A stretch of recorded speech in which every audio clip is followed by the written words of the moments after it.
And you have also become probably the most famous Bitcoin evangelist in the world in the process and been embraced by the community. I mean, what's that been like for you? Because that's a transformation. You know, it's easy to be depressed in the depths, of March of 2020, right? A lot of people went through a difficult time period, and what does Mark Twain says? Two most important days of your life are the day you're born and the day you figure out why. And so I think it's been very revitalizing for me. It's been revitalizing for MicroStrategy. It brought me in touch with a lot of brilliant, passionate, progressive, idealistic people.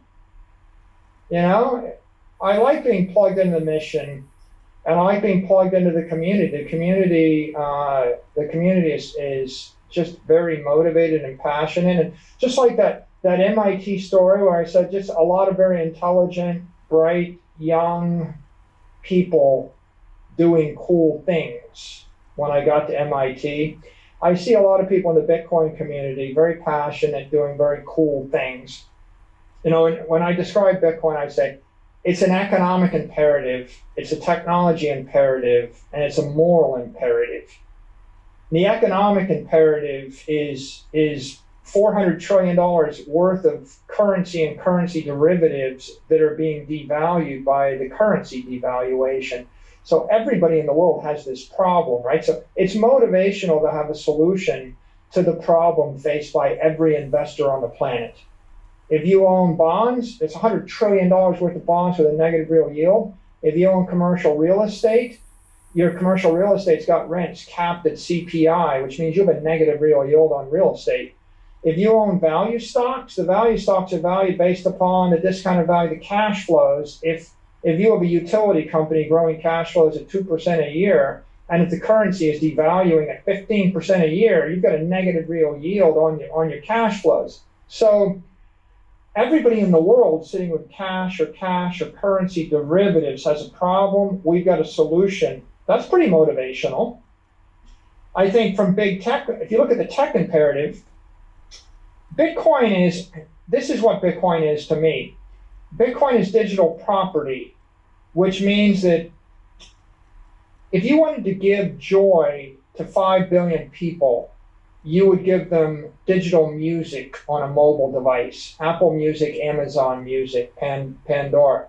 That's how you give music to 5 billion people. You can't give them an orchestra or a Steinway grand piano or a phonograph or a record or a CD. You just can't do it that way. The 20th century music solution is too expensive and cumbersome to give music in the 21st century to everybody. If you wanted to give education and erudition to 5 billion people, you can't do it with MIT and Harvard and libraries and books and teachers and professors. You need to do it with digital books and digital education. You need YouTube and iBooks, and that's why Google and that's why Apple are exploding in value. If you want to give wealth to 5 billion people, Brian, you can't do it with gold. You can't do it with land. You can't do it with buildings, and you can't do it with 20th century stocks. You can't do it with collectibles and art. You can't do it with diamonds. Those are 20th century property. They work for the elite. You can give 10% of the people wealth that way. You can give 10 or 20% of the people wealth with banks and stock exchanges. If you want to give 5 billion people wealth, you need to give them digital property. You need to give them digital gold on an open monetary protocol running on a $50 Android phone. And that's what Bitcoin is. Once you understand what we've got here, you put Bitcoin together with an Android phone with an application. It could be a layer 2 decentralized application like Lightning, or it could be Square Cash App, or it could be PayPal, or it could be Apple Pay or Google Pay.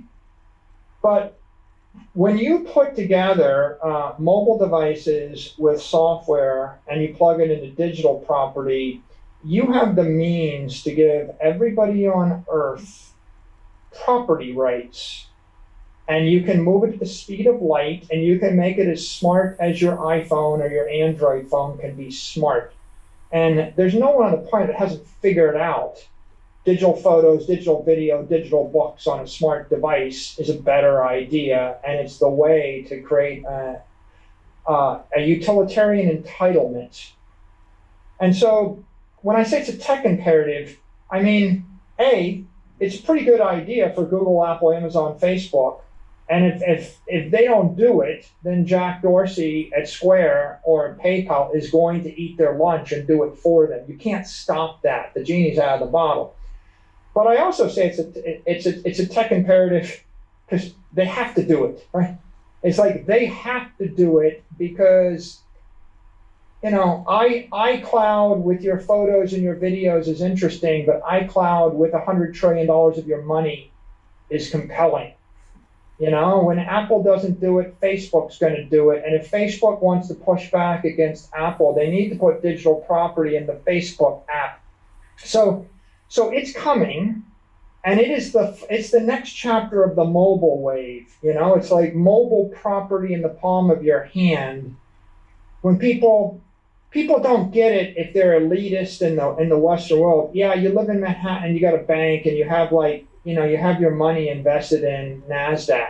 Okay, well, good for you. What's your solution to the 2 billion people in Africa and Asia and South America don't live in Manhattan, don't have a bank account, don't have a brokerage? The 1.7 billion people on the planet don't have a bank, and when they actually make some money, they can buy the local currency, and the local currency is devaluing at 80% a year. Okay? That's what people don't get. So the next big tech move is digital property on mobile devices, and that takes me to the moral imperative. The moral imperative is you want to give property rights to 8 billion people on the planet. You're not going to give it to them by preaching. You're not going to give it to them with politics. You're not going to give them books. You can't physically ship 1 ounce of gold to everybody on the planet. And if you could, there's a 40% markup, a 30% markdown, a 6-week delay, and you can't program the gold. How am I going to actually build a 21st century economy on a rock? I can't do it. And I can't do it with the 20th century banking system. The 20th century banking system is a couple of central banks wired through thousands of fractional banks that don't operate on the weekends or the evenings. If I wanted to do business with a company in Nigeria, it would take me 25 years. If I took $1 billion, Brian, and 25 years, I still could not do business with a company in Nigeria or Zimbabwe. I cannot do it. You could spin up a mobile app in Nigeria that accesses the Bitcoin protocol and plug it into another mobile app in Argentina that's plugged into another bank in Syria, plugged into a retailer in Iran, Iraq, Russia, the US, Manhattan, Wyoming, and Mexico. And you could thread that together using the open protocols of Bitcoin as a settlement layer and Lightning as a transaction layer. And you could do that without asking anybody's permission, and you could do it now. And is it happening? Yes, it is happening right now. It's happening in El Salvador right now. So the thing that's most exciting to me is there's a lot of academics and a lot of politicians, and they preach, let's make the world a better place.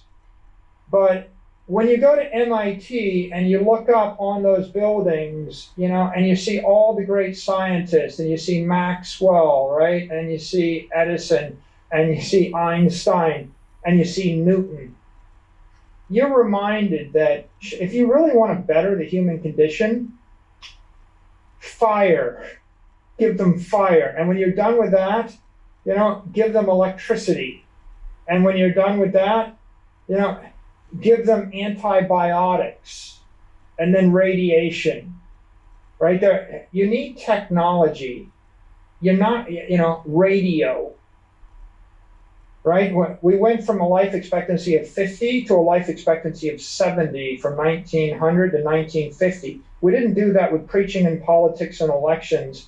We did that through the conquest of infectious disease, and that comes down to two ideas: sterilization and antibiotics.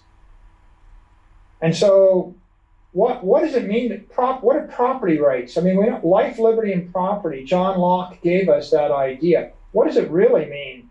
I'll give you a biological metaphor. If you're a type 1 diabetic, you can't form insulin, which means you can't create fat. What is fat?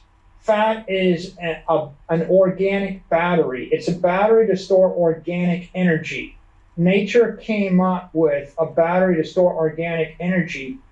Insulin is what actually converts the excess energy into fat. If you have it, you live 90 days without food. If you don't have it, you eat nonstop and you starve to death. Property is socioeconomic battery. And so if I have an excess 3 months worth of salary and I can store it in property, it means I can lose my job and not starve to death. When I deprive you of property rights and I deprive you of property, you live hand to mouth, which means in the week when you lose your job, your children go hungry. So yeah, in America, when you have a bank and you store dollars and they lose 1 or 2% of their value a month, it's just a problem.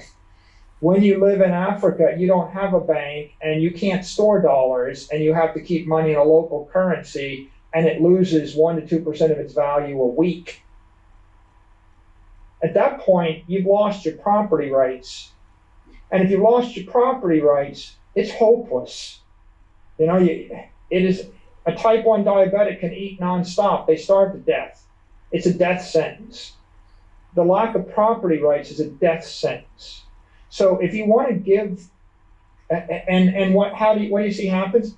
Well, literally some people starve to death, but when you have hyperinflation like the Weimar Republic, when you have hyperinflation in Zimbabwe or Venezuela, or you see the kind of inflation that's coming and is manifesting in Argentina or is in Syria or Lebanon lost 90% of the value of the currency in 1 year. The government devalued the currency 90%, froze everybody's US dollar balances in the bank. If you had money in US dollars or in Lebanese pounds, you lost 90 to 95% of everything. Okay, so where's your property? How do you eat, right? That's the problem with losing property rights. So what happens when you have hyperinflation? It's like you become a diabetic, a type 1 diabetic. Your batteries start to drain. What you get is a collapse of the currency, a collapse of property, and you get ripped back to the Stone Age barter. So, the entire modern economy collapses if you don't have the ability to store economic energy, and that causes the collapse of the society. And we can see that.